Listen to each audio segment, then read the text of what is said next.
બોલકણો સ્વભાવ અને મીંઢો સ્વભાવ, એ બે પ્રકારના સ્વભાવ હોય.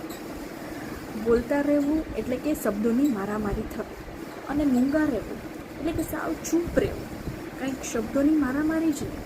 ઘણીવાર કેવું થાય કે ઝઘડો થાય ને તો બે વ્યક્તિ આમ કંઈ પણ બોલે, તમે કે ગાળાગાળી ઉપર ના ઉતરી જાઓ, એકબીજાને અપશબ્દ બોલો પણ ચાલે.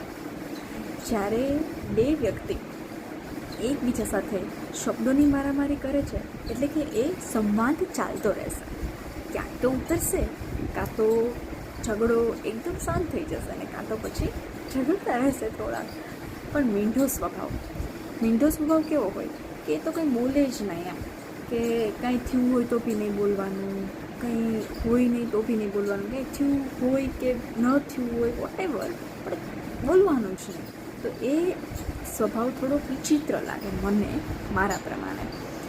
કેમ કે તમે લોકો કંઈ બોલો જ નહીં તો ખબર કેમ પડે કે મનમાં શું ચાલતું હશે. મારા માટે તો એવું છે કે મૂંગું સ્કૂટર અને મૂંગું પ્રાણી અને શાંત દરિયો ગમે ત્યારે દગો આપી શકે. એટલે આવા લોકો છે ને એક સાવધાનની નિશાની આપે કે આવા લોકોથી સાવચેત રહેવું. અને બોલકણા સ્વભાવવાળા હોય ને એ આમ કહેવા કે એના મનમાં કે એના પેટમાં કંઈ પાપ ના હોય પણ એ તડફડ આમ બોલી ગયા. સરદાર વલ્લભભાઈ પટેલને તો આખા બોલા કહેવામાં આવ્યા છે, એવું નથી કહેતી, પણ એ આમ સ્પષ્ટ હતા, પોતાની વાતોને આમ નિડરતાથી કહેતા, લોખંડી પુરુષ કહેવામાં આવ્યા છે.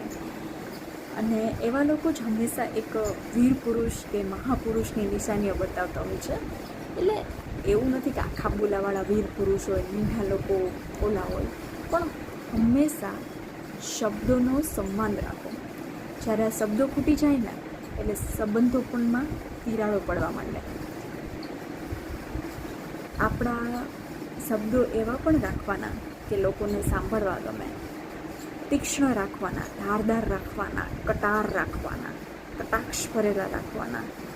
અને મીંઢા લોકોનું તો કાંઈ હોય જ નહીં, એ તો શું ખાલી જોયા કરે ને સાંભળ્યા કરે, અને જ્યારે હોય ત્યારે કંઈક બોલી દે. પણ આવા લોકો છે ને ગમે ત્યારે પાછળથી છરી મારી શકે. એટલે એવા લોકોથી હંમેશા સાવધાન રહેવાનું. જય દ્વારકાધીશ.